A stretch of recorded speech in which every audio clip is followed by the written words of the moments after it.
Olá, queridos alunos, tudo bem? Hoje nós vamos falar a respeito da psicologia comportamental e as técnicas utilizadas para que a gente obtenha um comportamento mais assertivo do nosso colaborador. Então, vou pedir para você ir até a plataforma Jacad e pegar o nosso material para iniciarmos o conteúdo, beleza? Vamos lá então? Olha só, nós pegamos aqui um material para a gente falar a respeito desse comportamento e que esse comportamento nós podemos modelar um comportamento que é esperado. Acredite, nós podemos fazer isso. Nós viemos falando já faz muito tempo a respeito sobre o comportamento na nossa disciplina e chegamos no momento onde vamos falar especificamente como que nós conseguimos obter um comportamento esperado. Quem é que começou a estudar sobre essa história toda de comportamento? Para que serve tudo isso? Certo? Então, olha só. Ivan Pavlov era um médico russo. Ele começou a ficar curioso a respeito sobre como o organismo, ou a pessoa, ou até mesmo o animal, se comportava diante de um ambiente, né? Então, tem um ambiente que pode proporcionar um comportamento legal, tem um ambiente que não proporciona um bom comportamento para aquela pessoa, né? Para que aquela pessoa haja de alguma maneira.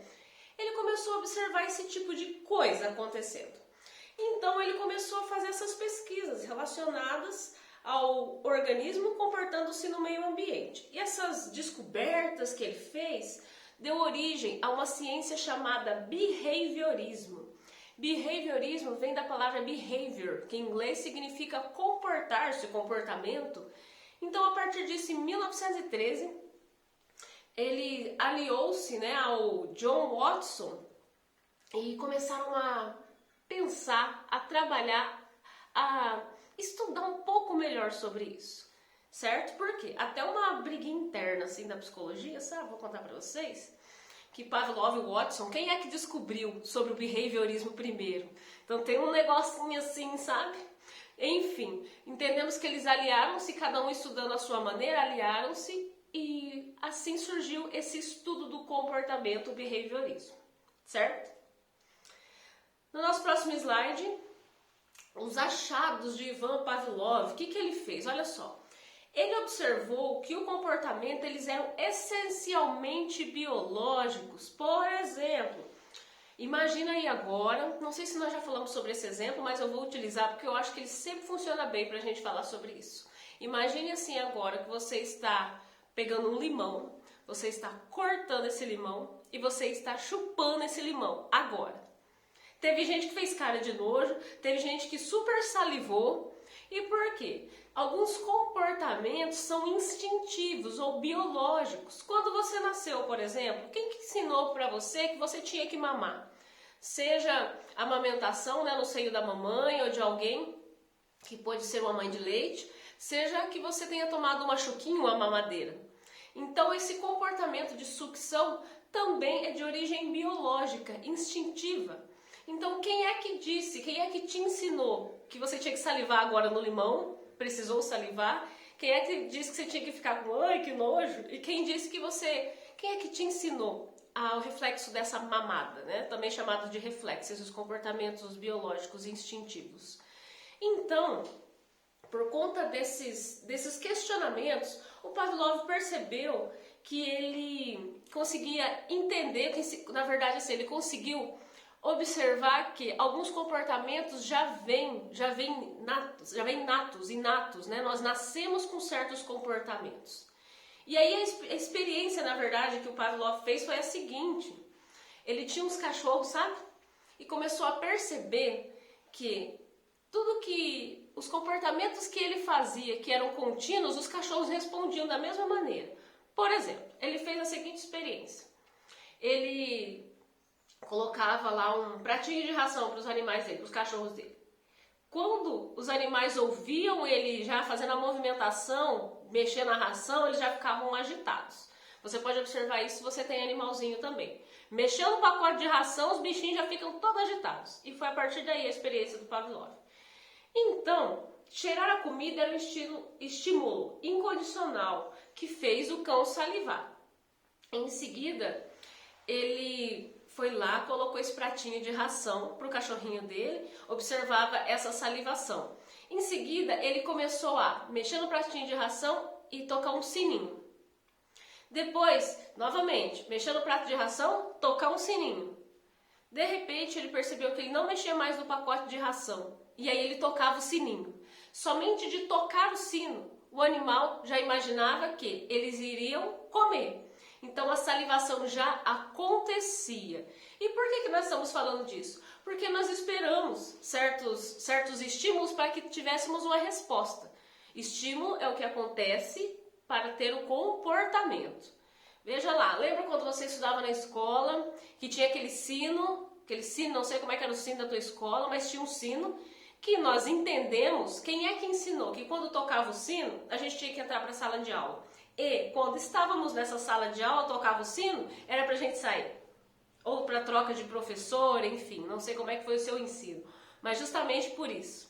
Entende? Então, quem é que disse que nós temos que nos comportar de certa maneira quando ouvimos algum barulho? É a mesma coisa que aconteceu com os cachorros do Pavlov, certo?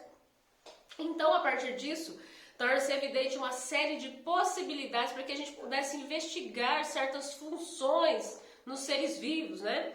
Por exemplo, aqui a psicofisiologia das emoções. Quem disse para nós que quando a gente está chorando é porque está triste, ou tem gente que chora porque está feliz? Então, meus queridos, o que eu quero chegar com isso tudo? Para dizer que nós temos uma emoção que é interna, sentimos aqui dentro de nós. Porém, só conseguimos pensar ou perceber, na verdade, essa emoção por meio do comportamento. Você recebeu uma notícia muito triste. Geralmente, qual que é a emoção que você sente? De tristeza, de apavoro, de medo? De que jeito que você demonstra essa emoção? É por meio do comportamento, tá bem? A ansiedade também, nós conseguimos observar por meio do comportamento, as pessoas ficam em estado de alerta, tem gente que rói unhas, tem gente que chacoalha a perna bastante, tem gente que fica inquieto.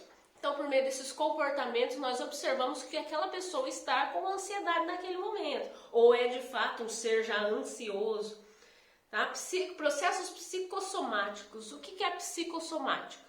É quando o nosso corpo sente tudo que nosso corpo demonstra tudo que nós sentimos. Por exemplo, sabe aquela famosa gastrite nervosa? Hoje em dia, a psicologia ela está estudando um pouco, aprofundando um pouco mais sobre isso, porque não é necessariamente o nome gastrite nervosa que se chama mais. Mas vamos observar naquele comportamento antigo, onde você ficava super nervoso, ansioso, preocupado ou com medo. E aí o seu estômago avisava, você tinha dor de estômago, então tem a ver muito com isso sobre a psicossomática. Pessoas que têm alergia, passou uma situação, um evento de estresse, dá uma alergia no corpo. O que é isso? É a resposta do corpo. Então a psicossomática é a resposta do nosso corpo diante das situações que nós estamos vivenciando, certo? Mais um pouquinho aqui, o comportamento de Skinner. Skinner, ele foi estudioso aí de 1904 a 1990, ele estudou também sobre o comportamento.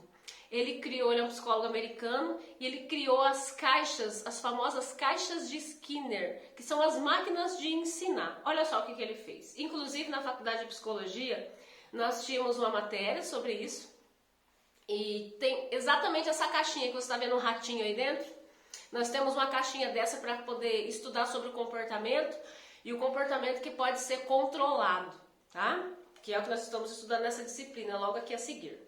Então, nessa caixinha é o seguinte, o Skinner falava sobre o comportamento observável e também controlável, que tem a ver com, lembra lá, o estímulo, o que acontece, e depois a resposta que eu tenho para o que acontece. Então, estímulo, que aqui no caso, pensando em fórmula, é o S, e R de resposta, tá? Estímulo e resposta tem a ver de que maneira que nós vamos proceder, nós vamos fazer diante de uma situação que aconteceu antes. Como funciona a caixinha de Skinner? Coloca um ratinho lá dentro. De início, as pesquisas eram feitas com ratos e pombos. Aqui no caso do Skinner foi um ratinho. E esse ratinho, ele ficava cheirando essa caixinha. E ele ficava privado de tomar água de 24 a 72 horas, coitadinho, né? Eu também tenho dó. E aí, dentro dessa caixinha, qual que era o intuito? Tinha um espacinho nela, onde tem um buraquinho que a gente apertava um botão e caía água. Só que quando apertava esse botãozinho para cair água, também fazia um barulho. Lembra lá do Pavlov, que tocava o sininho para os cachorros dele? Então aqui na caixinha de Skinner, toda vez que apertava um botão para cair água, porque ele estava com sede, fazia um barulho. Apertava o botão para cair água, fazia um barulho. Então o ratinho, ele ouvia esse barulho e aí entendia-se com a repetição desse estímulo, ele entendia que aí então tinha água para ele, porque ele cheirava, ele ouvia o barulho e ia cheirar a caixa e aí encontrava água. Em seguida que ele tomava água, a gente tocava novamente esse botãozinho para cair água de novo. Então ele entendeu que o barulho é a água, certo? Chegava um ponto onde nessa caixinha tinha uma alavanca, assim, um lugarzinho para ele bater, onde nós colocávamos essa caixinha no automático, nós não apertávamos mais esse botãozinho para fazer o barulho e cair a água. O próprio ratinho apertava essa alavanca e aí já fazia o barulho e caía a água. Então, de repente, esse ratinho, ele entendeu que esse barulho também poderia ser produzido por ele, enfim. Ele apertava a barrinha e caía água. Então era muito bonitinho de ver que o ratinho já ficava com a mãozinha lá em cima e com a cabeça para baixo, apertando para sair a água para ele beber.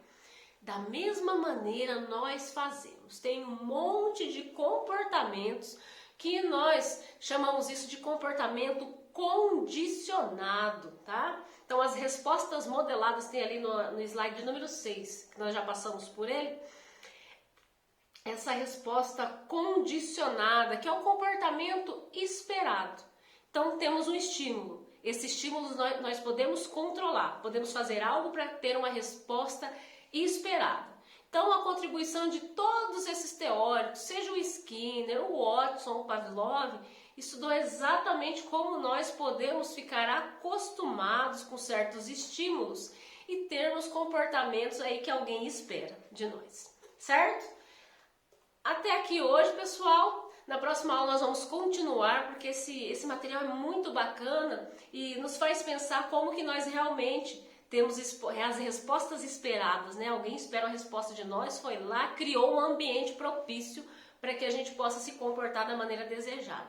Por isso que a psicologia comportamental é uma maneira também da gente conseguir obter um comportamento assertivo do nosso colaborador. Beleza, pessoal? Quaisquer dúvidas, estou à disposição. Bons estudos e até a próxima aula.